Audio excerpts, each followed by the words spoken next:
how to start your Monday morning. Start the fire, boil the water, grind the coffee, add filter, coffee in the filter, water into filter, watch it drip, more water, watch it drip some more, fill your cup, raise your cup, and no. Leave the house and leave it up to the professionals to make the coffee. I'll stick to the conversations. Welcome to Caffeinated Conversations with Brooke Allen. Well, good morning. Thank you for joining us. This is Caffeinated Conversations. I'm Brooke Allen. Thanks so much for hanging out with us on this Monday. Wow, what a weekend. Another busy one. I don't know if you guys have seen it yet, but I took the twins on Friday to see Minecraft, and wow, I was not knowing quite what to expect, but it was kind of interesting because they're 13, but I really don't take them to nighttime movies, as they call it. I usually take them to matinees. So we went to like a 6 o'clock movie, which was about as nighttime as I was getting with them. And it was filled with teenagers. And it was the funniest thing because a character would be introduced and all the kids would start screaming and clapping, standing up, throwing popcorn. It was like being at the Rocky Horror Show. I mean, it was really interesting, but they just loved it. So it was kind of fun to see their expressions and to think, oh, well, we have graduated to nighttime movies. Yay us. So that was Friday. And then Saturday, we went to the K9 event, of course, and we did a little bowling, met some canines, and that was fun. But last night was probably the biggest thing that happened this weekend. We had a clip air on America's Funniest Home Videos last night. And it was when we were at the Imagine Theater and Papa's Dressing with Christina. We had opened it and it went everywhere. So it was kind of cool to see yourself on national TV, even if it was a blooper. Anyway, so that was my weekend. I hope you had a fantastic weekend. I had mentioned last month we were starting a new segment called Where Are They Now? With all the broadcast media people who have maybe transitioned to different jobs or are doing media a different way. And I am lucky enough to be here with Jill Washburn. Jill, thank you so much for coming here. Yeah, thanks for having me. So funny thing, we rang the bell for the We Salvation did. Army, We were bell right? ringers, Yes. together. I love that. That was like one of my favorite things to do. Yeah, right? It's really fun. It is to do, fun, right? Actually, Put on the blue apron, get out there, ring the bell, and try to beat all the other stations with raising money, right? It's really a competition. I don't know if people know that. It is.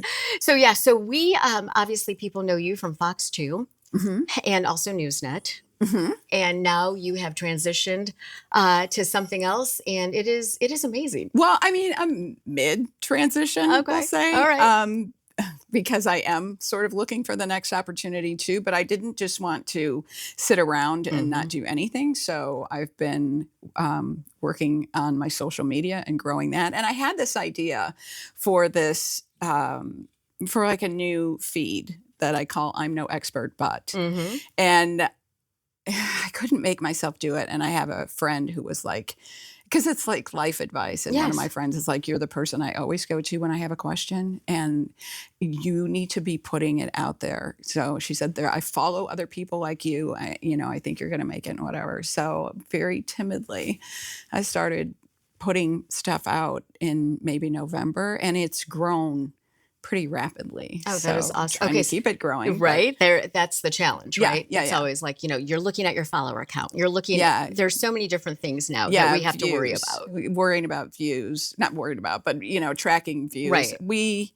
I say we, because I have a partner, Rob, who helps me keep track of all the analytics and does the editing of stuff. But, my social media maybe got like a couple thousand views a month, and we're up to over 100,000. That is awesome. Oh, I'm going to give you a clap. Thank you. That is really cool. So give me an idea of what you're talking about.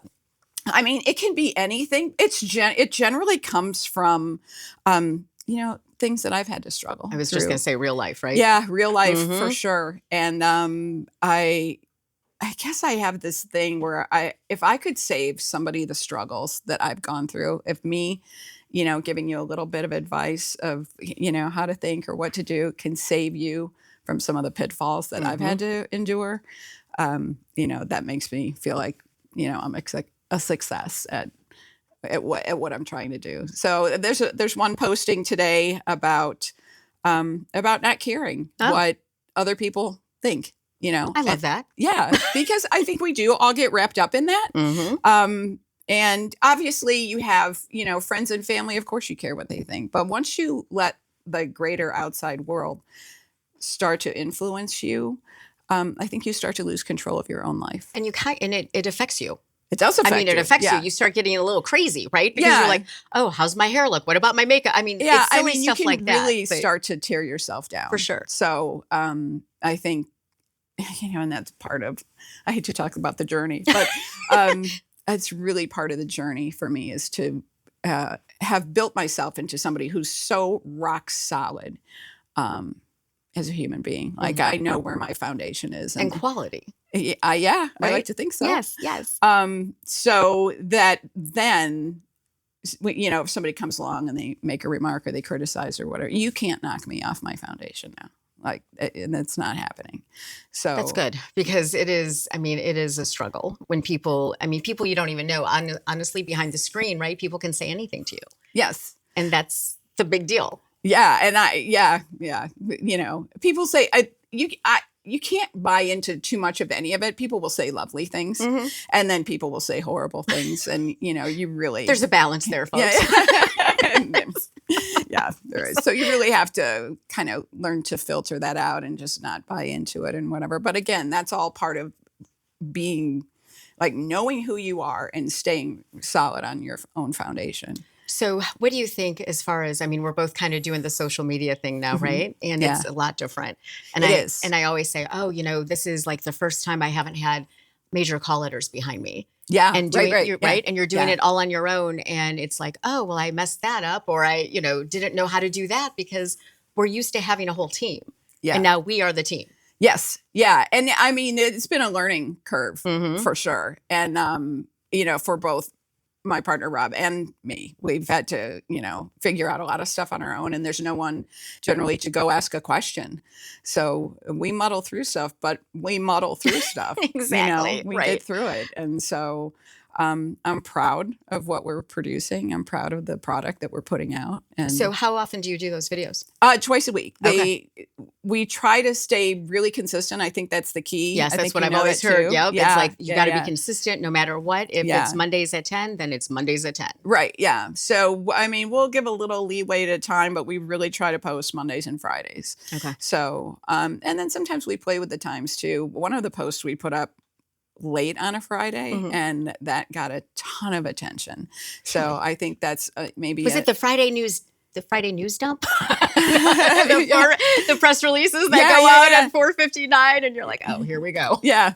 I think, that is apparently a time of day or a time of the week where people have a little more time to scroll and look through stuff. And so we would not have guessed that was going to be a time for big numbers, but it turned out to be. Oh, that's awesome. So yeah, it's interesting. It's really, when you tell people, oh, I'm a content creator now, and they're like, I roll. Yeah. But content or digital, which one do you pick?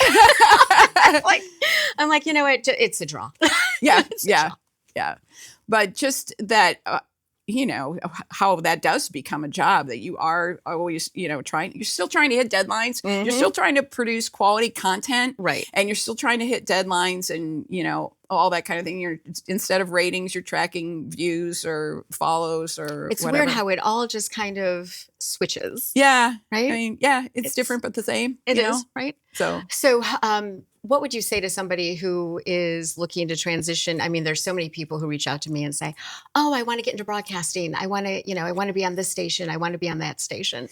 And it's changed so much. It has changed so much. And I'm not saying I am not going to go back to broadcasting at some point if the right opportunity came along, because I love it. I love that world. But you and I both know it has changed tremendously. Yes, very much so. And that's the one thing that I like about being on the digital side or the social media side is where the business is going. More and more people get their information from social media or, digital platforms rather than traditional broadcast TV. So I don't think it's a horrible thing to be doing what we're doing. Right. But, I'm not going to tell anybody that they can't follow their dream or try to do, And so what was your dream when you were going through high school and stuff? Was it always? From the time I was a little kid, I wanted to host a talk show. Oh, see? quite made that, but I've done all kinds of other cool things. Right, So, right. And that, I think that's the one thing. It's like getting credentialed for something. We're able to do a lot of cool stuff because Yes. of the press Yes. and the media credentials and everything that we get. And then, I've requested media credentials since I left, and when I get them, I'm like, oh, still legit, yay! I still got it. I still got it, right? But it is something that you think about. Of I've got to do this on my own now. What if they say no? Yeah. Oh my gosh, that needs to be an I'm no expert post. See? What if they say no? What if they say how many things have you held yourself back from or become paralyzed over just by thinking, what if they say no? Right. And you have to think opposite. What if they say yes? What if they say yes? Right. Yeah. I will say that is, oh my gosh, I swear I'm going to do a post about that now. Okay, you got to tag me, man. For real. Because I have held myself back. It's funny. I just had a conversation with somebody yesterday and they're like, wow, your career is crazy. And I'm like, really? Because I just see the things that I haven't done. Well, see, and that's kind of the thing too, because I often think, wow, I was in LA for all those years and I was a traffic reporter and I did some cool things, but did I do enough? Did I maximize it? Yeah. Did I maximize my time there? But when you're young, you don't know any different. Right. You're thrilled to be where you are and you do the yeah. best you can, I guess. But in retrospect, you're like, Yeah. That's funny. That was part of the conversation I had yesterday too, is doing the best I can. I got to that point in, probably during COVID, where I'm like, okay, you know what? Someday I'm just doing the best I can instead of going, you're not doing enough. You need to do more. No, whatever. During COVID, trust me. A lot of us. We were all like, where we were like, no. yeah, I'm just doing the best I can. So sometimes I think you have to remind yourself that, right. And that's the problem with social media. Not to bust on social media because here we are. But you are seeing everybody else's highlight reel and then comparing your normal life to that. So that is one thing that I, and people have told me throughout this. Today is actually the 73rd episode of Caffeinated Conversation. So that's exciting, right? Yes. And so it's good. But it's funny because people have said, oh, well, you have to switch this or you have to change that. And then you start thinking, okay, well, this isn't, what am I doing then? Well, and to that point, like the post that's going out today, you can't let other people shove you off of your vision, because I have people that will message me and say you need to dress differently and you need to do this and you need to recognize the holidays and whatever. And my thing, if you've seen it, I'm always in black. Yes, different things. Yes, but always black because I don't want it to be seasonal. I want it to be what we call evergreen. In the TV business evergreen. So and I don't want to take away from the message. I'm not there to show you a cute outfit. I'm there to teach you, a little tiny lesson. Right. So, and then I have people say, well, you should talk about this topic and you should talk about that topic. Okay. So do you let people suggest? Because I have my own vision. I will take a suggestion from somebody that understands what I'm doing and that I trust. But for anybody to just be throwing out ideas. Shout out something anyway. Willy-nilly. No, because I have a vision for what I want this to be and I'm very firm in that. Okay. And if you think something needs to be talked about, go start your own talk feed. about it. Right. Go start your own feed and do it. More power to you. Right. But I'm very firm in my vision. So we had texted a couple times these last couple of weeks, and it was very funny because I don't know how we got on the subject, but it was something about dating. And it was hilarious because I was like, yeah, how about that, man? That is not going good for me. And you're like, I know. So it's kind of funny because when people know who you are, yeah, it gets a little weird. It gets a little weird. So I always say, okay. When people say, I have had a couple people say, oh, I can't believe you're going out with me. And as soon as they say that, I go, okay, this is not right. This is not going well. Because what happens is I just feel like somehow they're feeling not worthy or not equal. And that's not what I'm looking for. Like I'm looking for an equal and a partner. Right. And it goes from, I can't believe you're going out with me to, why are you going out with me to... to, What's can you wrong pick up with the her check? that she's going out with me? To, So it just goes yeah, down. yeah. No, you must be up to something if you're going out with me. Are you being an investigative reporter Or right now? just What's like, happening? are you manipulating me because you're going out with me? And I'm like, I just wanted, somebody in my life. Exactly. So, yeah. So it's funny. So this was quite a while ago, but actually over a year ago, I think. And I had met somebody, and we met at Somerset. And I always just say, Brooke, people usually don't ask what you do. Yeah. Right. And I was still at WWJ at the time. And it was so funny because I sat down and he was not anything like he had been on the phone and stuff. And so I was like, he's being kind of weird.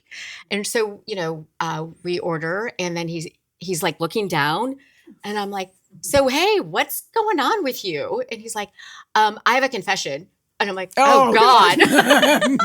This is not going well. Like, oh God, do I need to call 911? I'm like, what's happening? Is there a Right, body where's in your my phone? trunk? So he says, well, I know who you are. And so I'm like, I'm sorry, what? And he's like, well, I know who you were. I just heard you on the radio. Oh. And I'm like, and you're not like excited about this? I'm like, I would think it was cool, And he's like, yeah, I don't even want to do this. Oh. Yeah. And he literally, I should be embarrassed to say this, but he literally said, so I'm just going to go. Oh. And he paid for my drink and he left. Oh, wow. Yeah. I was like, weirdest reaction ever. Wow. Right? I have not had that. You haven't I've had the opposite. Where they're like, I love you, Jill, I love you. No. I've had people go, okay, I don't even know who you are. And I'm like, that's okay. That's fine. I actually would rather have that. Right? Yeah, I'd rather have that. And they're like, I don't watch TV. And I'm like, that's fine. But then you find out they do. They're lying. Right? Okay. See, that's what I've heard too. I don't listen to the radio. And this show is not long enough for us to talk about the travails. Exactly. And of course, there are the weird moments and the weird, people who get a little obsessed and send you. Yeah. I think I've gotten an espresso machine sent to me. I also got a snow scraper sent hold to up. me. Somebody sent you a small appliance. Yes. It was fabulous. Okay, I can't get a flower. And somebody sent you a small appliance. And a snow scraper. And that's weird. Okay, a snow scraper. We are in Michigan. So that was an act of love. It's a scraper. Yes. Be safe. Be safe. And I'll be in your backseat after you scrape the car. Oh, yeah. Okay. Wow. Yeah, that's a little creepy. Yeah, so I've had a couple of weird things happen. Wow. Okay, so you've had weirder things than I've had. I just have people making weird remarks online, but no appliances. All right, I'm going to send you an appliance. I'll be like, what is this? Oh my God. Okay, so I ask everyone this. Okay. Oh, okay. All right. So, and I don't know how old you are, and you don't have to tell me. Oh my God, 100. So if you had the chance to meet yourself for your younger self for coffee, what would you tell her? I would tell her, like, just stop sweating everything. You're going to, not that I'm so wonderful, but you're going to come out of this so much greater than you thought. You're going to be so much more, getting teary now. I was so shy when I was young, like painfully shy. Never had a conversation where I looked somebody in the eye. Really? Always looked down and looked like just horrible. And that person was so unsure of herself. I won't say bad self-esteem because I did always like myself. I just didn't expect anyone else to. So I would just tell her, like, you're going to be great. Stop. Just go. Just do and live your vision. Because it took me a long time to shut out all the noise and go, no. You don't know who I am and what I'm supposed to be. I know that. So that's what I would tell her. Thanks. Thank you. Jill Washburn, thank you so much. Thank you. Thanks for having me. Small appliance. Look through the catalog. Let wow. me know what you want. For real. Thank you so much. April is Autism Awareness Month, and I had a chance to catch up with one local advocate who actually calls it Autism Acceptance Month, Freddie Bello. Let's watch.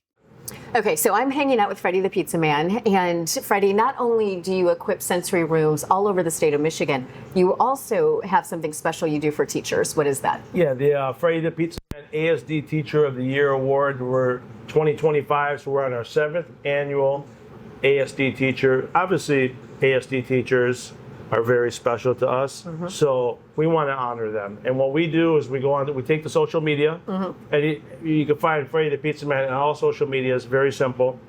I just ask a parent, a fellow teacher, even the students, a teacher that's changed your life, it's touched your heart, email me. And just write me. We don't need a huge letter, just something right to the point, that why they changed your life, why they're so special. Write us a little blurb. We read them all, and we nominate one probably toward September, October area when we start the new school season. And we give them a little gift, we give them a trophy, and you can go to freddythepizzaman.com or directly freddythepizzaman@gmail.com. It's FREDI, thepizzaman@gmail.com.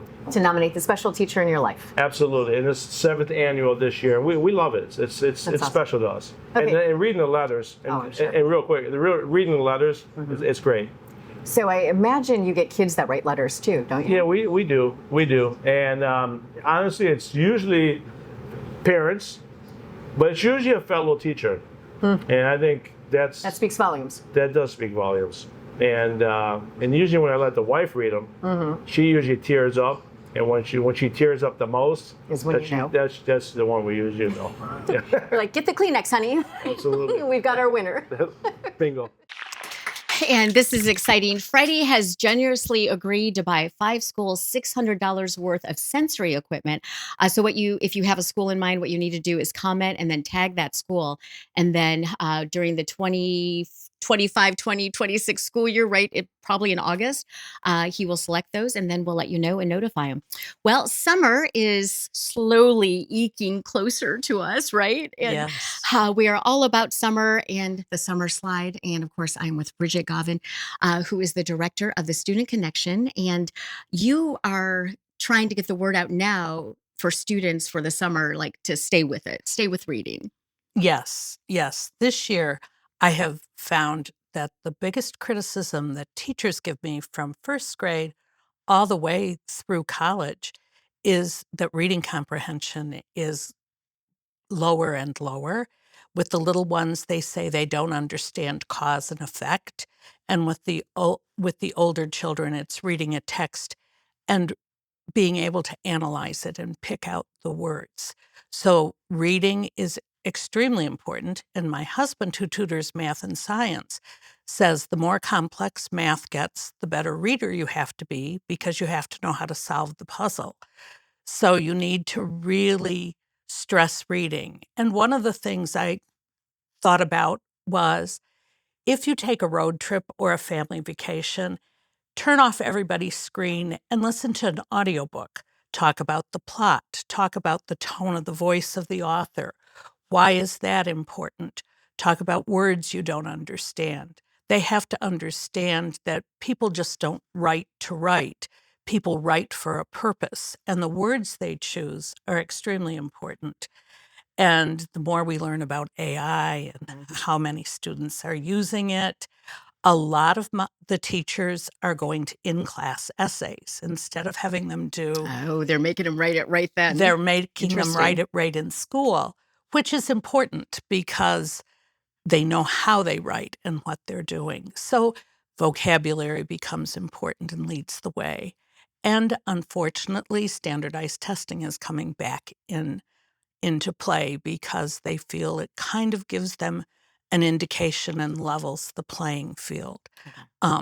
When you apply to college like Michigan State or Michigan, and you're coming from, and this is Bloomfield, and you're coming from Detroit, they want to make sure that the curriculums were equal.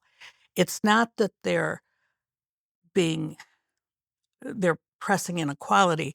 They're seeing that everyone has a level playing field and knows the same. They're more than willing to help you get up to where you need to be, but they need to see where you are. So standardized testing kind of gives them that window in if it's a level playing field. And standardized testing is really critical thinking and reading and vocabulary. So reading for summer is the key. So you mentioned audiobooks, and it's funny. I have 13-year-old twins, and Daisy always says audiobooks don't count because you're not reading. And so Carson is like, I love audiobooks. So let's hear it from an expert. I say audiobooks count. Okay. I say even watching a movie counts because you're getting the plot. Does Minecraft count? No. Well, it does, Does but it under certain circumstances. Right. So you need to, and this is one of the things that we do, you need to understand how you learn. And once you understand how you learn and what's effective for you, you're okay. And with twins, it's difficult because usually they have different learning styles. For sure. And surprisingly, a third of my clientele are twins. Oh, are they really? Yeah. What age are you seeing the majority? From little ones all the way through. Okay. Because sometimes they're usually in sync thinking. Oh, don't tell them that. They'll disagree completely. But their learning styles are very different. And so, and they won't admit that they listen to each other, but Right. they listen to each other. And some audiobooks work. I remember many years ago when I first started, I had a young lady who and she's in broadcasting now, really just couldn't sit still to read. So I told her mom, just let her listen to the audiobook. And she cleaned her room and listened to the audiobook and got a 90% on Really? the test. That is awesome. So audiobooks are fine. Okay. All right. I will let them know.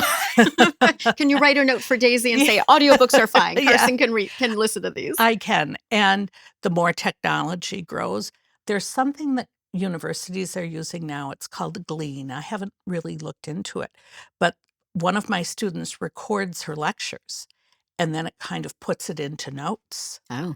So there's good things about technology and bad things about technology. So that really helps her because she can listen to she's in college at the University of Michigan.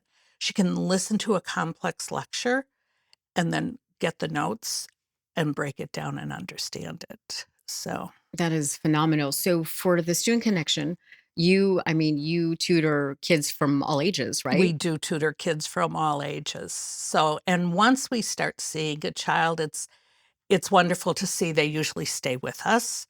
Like I have students that I started with and now I'm seeing their children, which is gratifying. But, and the old saying, the apple doesn't fall far from the tree is kind of true. Oh, so do you remember how their parents learned and then?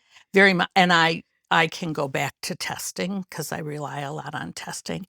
And like dyslexia, I truly believe runs in families. Yes. So you have to watch for that. And you have to begin to pick up the cues because the earlier that can be diagnosed. And with all the audiobooks and pens and talk to text and everything, learning can be much easier and not as dreadful, shall we say. What do you think about talk to text for writing and everything? Because I think that to me, and again, the twins, one of them uses that, right? So it seems to me like the writing has kind of gone down, the actual printing. Oh, handwriting. And then again, going back to my husband who tutors math, he says handwriting is extremely important because the more complex a problem, you have to keep it in a sequence and order. And if you have no handwriting, it's all over the place. Also, a lot of the students, I'm amazed at the apps that are out there. There are apps that will do your math homework for you. Oh, I wish I had one of those when I was a kid. They are not always correct. Oh. So it's kind of like the old saying, garbage in, garbage out. And so you have to be careful. So handwriting is extremely important. I was just in a meeting at a school in the city of Detroit, and the occupational therapist told me that by the time a student gets to 8th grade, he cannot correct their handwriting. Oh, okay. He said it's already done. So, and he's someone you should interview. But so fine motor skills, especially when they're little. Let them color. Try and keep them in the lines. Let them trace. Use silly putty. Another person told my daughter that it's very hard to teach students handwriting, because with the phones and the screens, they're going this way. And for handwriting, you need this way. So you need like silly putty and do things like this. So they're actually the Mhm. fine motor skills. So you need, and if you ever notice that boys hold their pencils completely differently than girls, a dear friend of mine is a dermatologist, and she says that her mother sewing really helped her because she learned how to do stitches. So, and I have a young man who's going to spend his summer learning how to embroider. His father bought him an Really? industrial sewing machine, and he wants to make jeans and tennis shoes. So, summer's a great time to find your passion and develop your passion, you know. How often do kids come to see you for tutoring? I mean, is it Well, especially during the summer, right? during the summer, a couple times a week. So, Okay. oh, well, and during the summer, you can come and see me once, and I can help you get a plan together. There's wonderful things available online. And then you can check in with me if you want, and we can see how it's going. Or if you feel bad, a lot of parents say, "Oh, drop them off once a week." You can drop, the students off. It's a great time to learn handwriting, to trace, to learn phonetics, get Mm. back to. It's also a great time for standardized testing because there's nothing else to worry about. Another thing is finals are in a month, Mhm. surprisingly. So you need to make a calendar. They all need to make a calendar so they can visualize what they need to study and how they need to And you could break help it them down. do that. I spent the weekend helping students. They have a month until their APUSH, AP US History exam. So we broke it down in the 9 periods and what they were going to do every day and what materials to use. And then I worked with another young man who's having loads of trouble with history. And we discovered that using the AP review materials was much better for him than reading the text of his history book Hmm. because it shortened. He was getting the same information, but in a more concise manner. So don't be afraid to let your children use tools. I guess we help them learn how they learn and think outside the box. And what age do you think it's crucial? I mean, the summer slide, we hear about it all, every year. But what age is crucial, do you think, to really have them sit down and study in the summer? Well, I think all ages, unfortunately, but I think you need to find, especially for the little ones, fun, interactive ways to have fun. Um, Sight words are important, but maybe write the sight words on paper plates and have them stomp on the plate. Um, Another thing that I find that the younger students are really having is elapsed time. Time, let's say you need to be ready in an hour and 15 minutes. They have time figuring out going forward time, and they have elapsed time. So one of our tutors makes a human clock Mm-hmm. and has them be the hands Oh. of the clock and move it forward. And that seems to help them visualize, oh, I'm going backwards. Oh, I'm going forwards. So there's try and make it interactive, and try and make it fun. Now, studying for a standardized test or doing math problems, unfortunately, Not so there's no way to make it fun, but it's something that you really need to do. Vocabulary is extremely important. Um, And a reading list, maybe, right? a reading list is extremely important. Okay. Um, but it's okay to read graphic novels. If you're a visual learner, it's okay, but maybe talk to them about analyzing the picture. Why did he choose this picture? Why did he? So many of them love animation. You need to meet them where they are. So it's kind of looking at it a different way, Mhm. honestly. So if my kid wants to read a comic book, I should be like, okay, sure, go ahead, and then sit down and look at the drawings. Or I never would have thought of that. Yeah, you need to. Yeah, you need to meet them halfway. Okay. Okay. And you need to listen to them. Another thing over the summer that you need to work on are transitions. If they're going from kindergarten to first grade, See if you can do a tour of the school. See where their classroom is. If they're going from middle school to high school, go to the high school. See if they can tour the high school. They want Practice the lockers. yes, because they don't want to be embarrassed in front of their friends.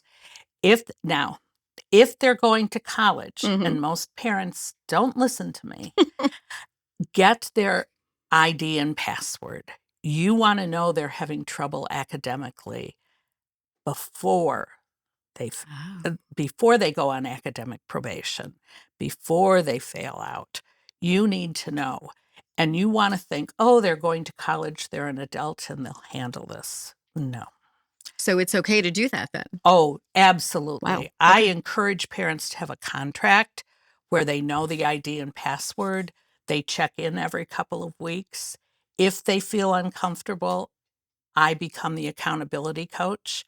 And one of my jobs on Sunday evening is to go through, because And then you check their grades? Mhm. Oh. And I check the assignments and the week coming up, especially if they have ADD, ADHD. And I was very surprised. A couple of them just called me and said, would you make a study guide with me? Because finals are coming up. So they feel good having a structure and somebody to be accountable for. They're going to fight with you, but they feel much better having that. That is so awesome. Okay, so the Student Connection, one location?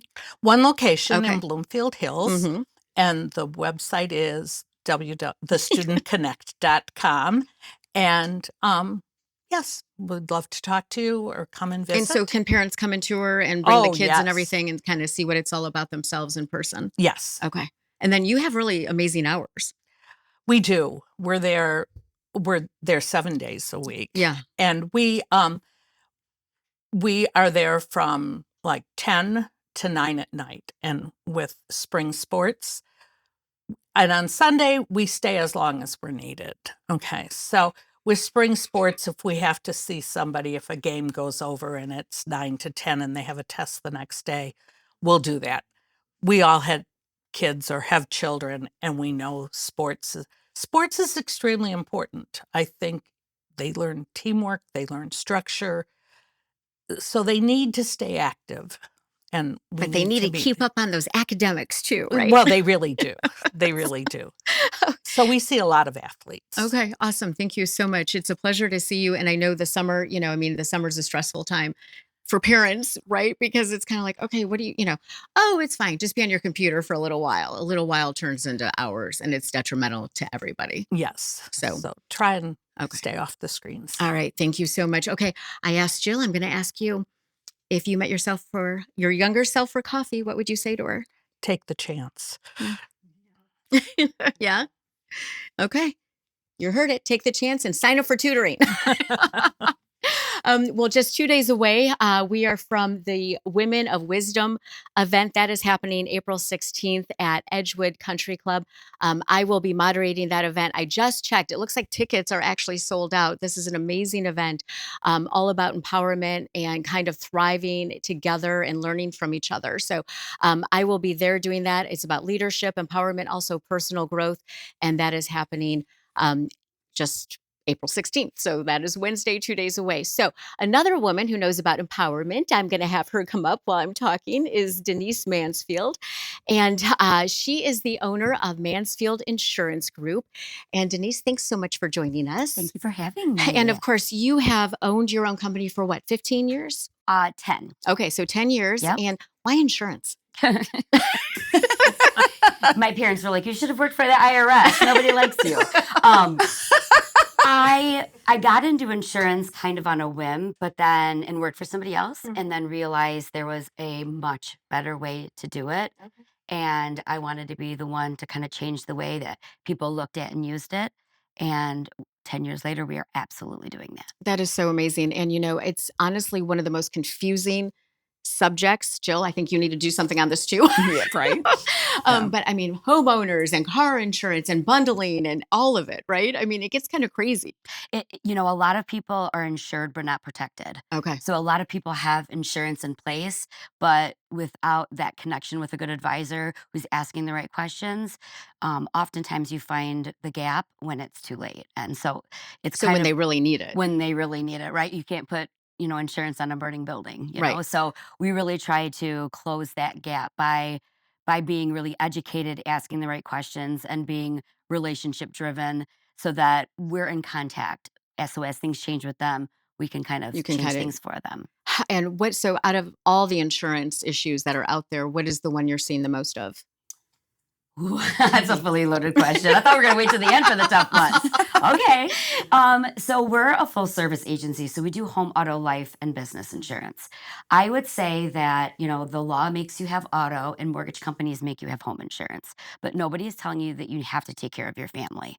And so I would say that one of the biggest gaps or issues that we see are people not taking advantage of making sure that if their worst day happens, that they have adequate life insurance in place to keep the family strong and running.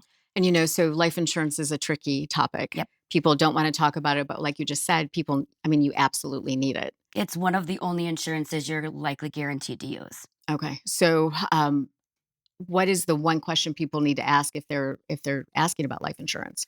I think just being open to the conversation. There's a lot of misconceptions that it's only for very healthy people. It's too expensive. Pre-existing. There's a lot of misnomers, and I think that just having that first conversation with an educated advisor can help put some of that worry at bay.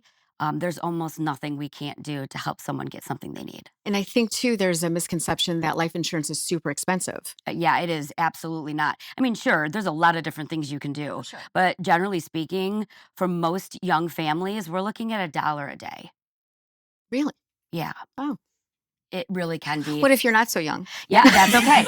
That's okay too. And when so there is something for everyone. And it really just comes down to, how are we going to spend our insurance dollars? Like, what's the best way to spend some of our money? You might feel the pinch the first year, but I just tell people, don't spend so much at CVS, or watch out for that big Nino Savaggio's run once a month, and you'll save your money and you'll be able to afford it. Right. And in the end, when you need it, It's pennies on the dollar. Right. Yeah. For sure.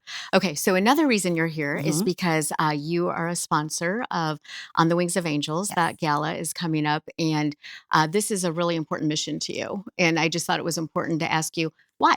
Yeah, absolutely. So I believe strongly in community, in the strength of community, and family is the foundation of that. And so oftentimes families have unique needs and could struggle in a variety of ways. And so when I met JoJo and I heard about what her mission was to help people navigate and transition to a better, safer place, which then is a trickle effect generationally, I was all on board for that. Okay, so that is amazing that you do that, and you are one of the sponsors. That is coming up in 2 weeks, Yeah, right? on the 26th. On the 26th. Do you know if tickets are still available? I believe tickets are still available. I believe so. Well, JoJo is here somewhere, so Yes. I guess we could ask Yes. her, but she's nodding yes. Yes, wonderful. Yes. Okay, so you heard a choice already. If you had coffee with your younger self, what would you tell her? I would say that your weight has nothing to do with your worth. So often myself and a lot of young women and women in general are so focused on their weight, and it's a struggle that they have throughout their whole life, and it really can affect everything. But it truly has nothing to do with your worth. Thank you. You're welcome. High five, man. That was great. Thank you. That's an important thing, especially now in the world of social media and where everyone, Jill, as you mentioned, is comparing themselves, right? The whole Instagram reel is not real life. Yeah. And that is something that is super important. Thank you. You're welcome. Okay, so tickets are still available for On the Wings of Angels, the gala that is coming up. Do you know the website? I'm on the board now and I don't know the website. Yes, onthewings.org. Oh, yay. Yay. Okay, well, tomorrow is April 15th. Dun, dun, dun, the dreaded tax day. And I thought it was kind of interesting because I wrote who knew there were fun facts about tax day, right? Okay, so you ready? You'll like this one, Brigid. It is said that Albert Einstein struggled to understand income tax rules. Had you heard that before? Oh, And then also, let's see, where's the other? Oh, I lost my notes. I'm all confused now. Hold on. Hold on. Give me a minute because this one was a good one. I just want to ask, is there anyone who hasn't To struggled understand to the income understand tax? the income tax Oh, rules? and so there was a time when only 1% of Americans actually owed income tax. 1%. Oh, It's pretty interesting, right? I know, right? And of course, the deadline to file is tomorrow night at midnight, right? So dun dun dun, get it in. Okay. Okay. My next guest is Tonya Womack, and Tonya, you can come on up. I'm skipping all my transitions today. I don't know what's going on. I guess I'm excited because it's the 73rd episode, and it actually feels like spring in Michigan today. yes. I mean, the high is supposed to be 71. that's nice. I know, right? We're loving it. We're Yes. loving it. Thank you so much for being here. Thank you for having me. So we mentioned earlier that April is Autism Awareness Month. It is also awareness for child abuse prevention. Yes. And it you are is. from CAREhouse. Yes, I am. For anyone who doesn't know what CAREhouse is, tell us. So, CAREhouse, we are the leading resource for prevention of child abuse and physical abuse, sexual abuse of children. We do that through prevention, through education, through intervention, and through interviewing. And the interviewing is, when you say interviewing, you're talking like forensic Forensic interviewing. interviewing, yes. Okay. So, and it's so funny. I'm not funny, but CAREhouse, in all my years of the media being here, I had never heard of you. Really? Yeah. And so when I heard CAREhouse, I was like, what is that? And so when I started looking it up and doing my research, and then I came to the Child Safety Fair last week, but it was really interesting because you're kind of on the down low, but you're not really on the down low. Right. We're the resource for the people that, need it when those tough times happen. So maybe that's why the majority of the community may not know about us until something happens, and then they're looking for that resource. Okay. So the resources that you provide, you said awareness. Yes, awareness through community outreach, prevention. Also, we have therapy for our clients that come in, of course, the forensic interviewing as well. But we also have other programs like home visiting programs. Oh, okay. We are able to send home visitors into the homes of families that have children 0 to 5 years old, and just help them, learn different ways to raise your family in healthy So do ways. people have to can they actually call you directly and say, we need help?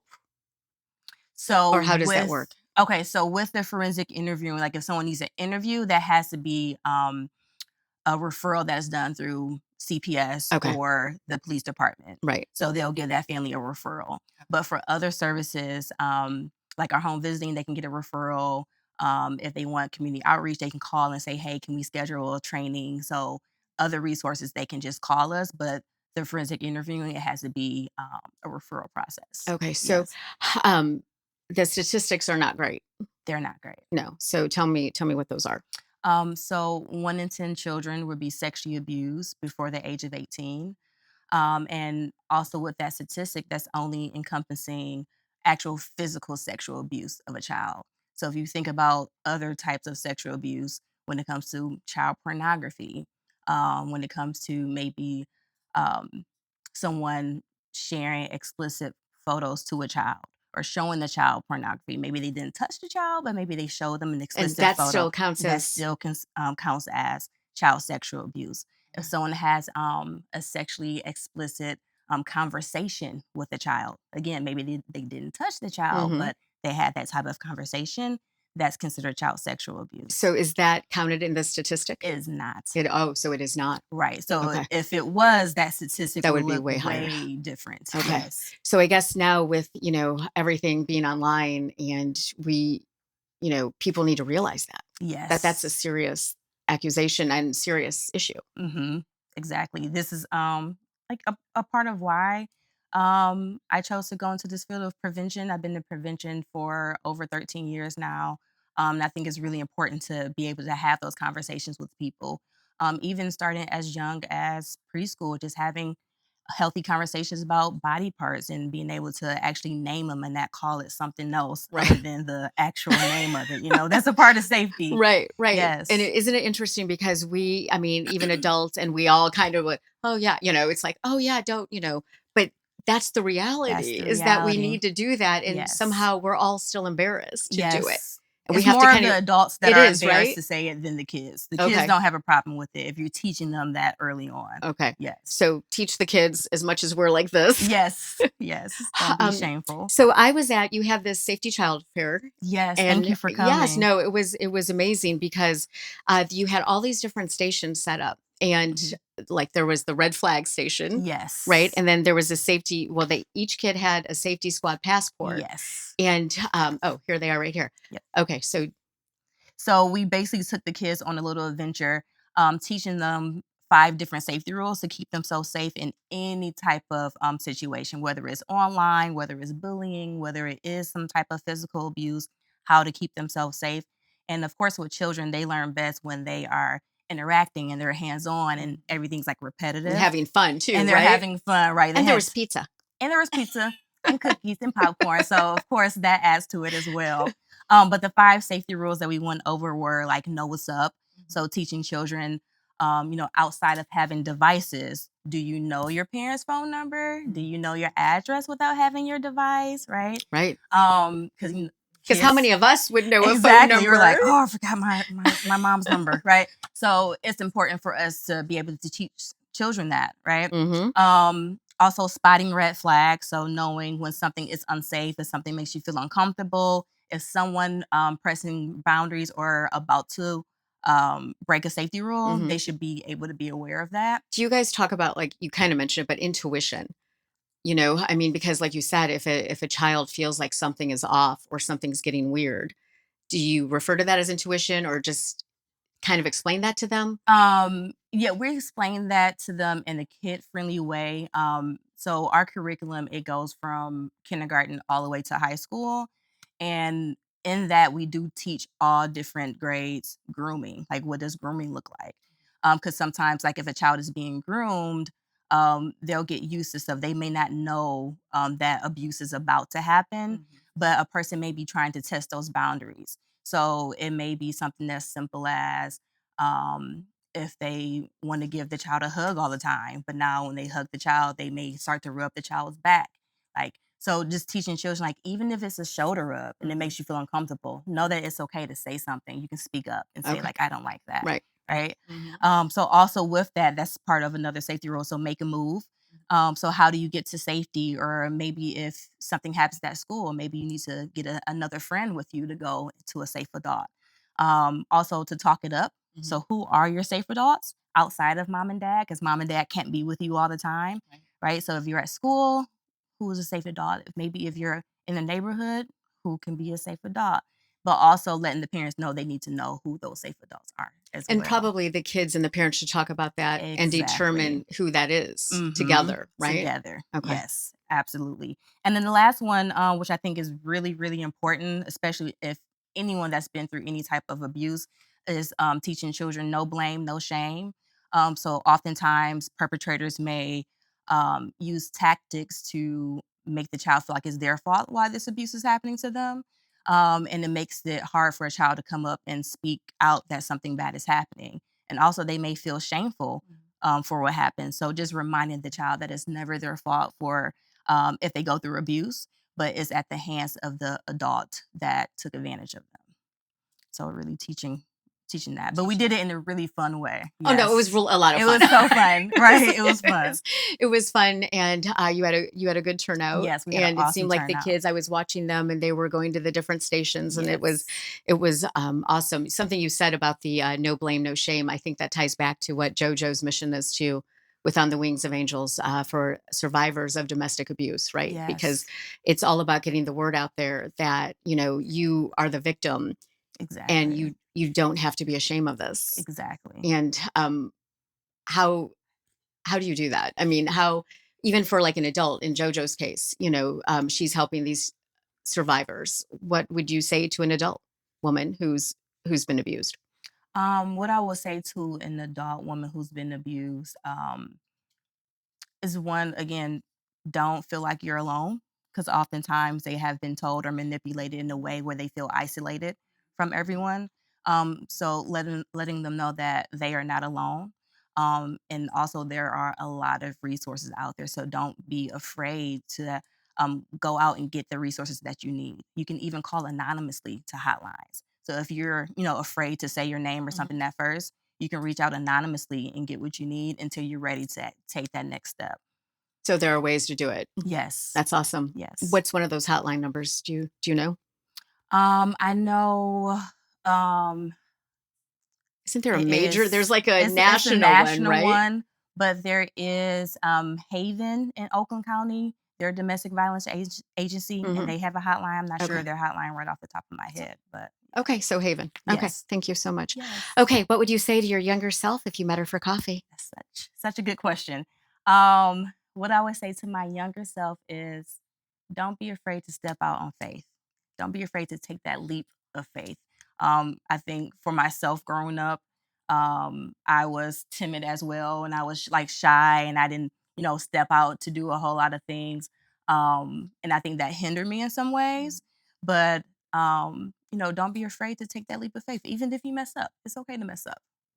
It's good to mess up, It's right? good They to say mess that's up. how we learn. Yes, that's how you learn lessons, when you mess up, Like my page is getting mixed up. right? And you were okay. You still flowed. It was awesome. We still got it. Well, listen, thank you so much, all of you, Yes. for joining me today. And Jill, thank you. And Brigid, thank you. And Denise, and I'll see you soon. And thank you so much. Yes. It's amazing the work you do. And I think it's just all about getting resources out there and letting people know that they're not alone. And even if you are timid when you're a little kid, right, you can still come out of that and be spectacular no matter what you do. So thank you so much. I appreciate it. Enjoy the weather today, huh? All right, we'll see you next week. Thanks. Bye-bye.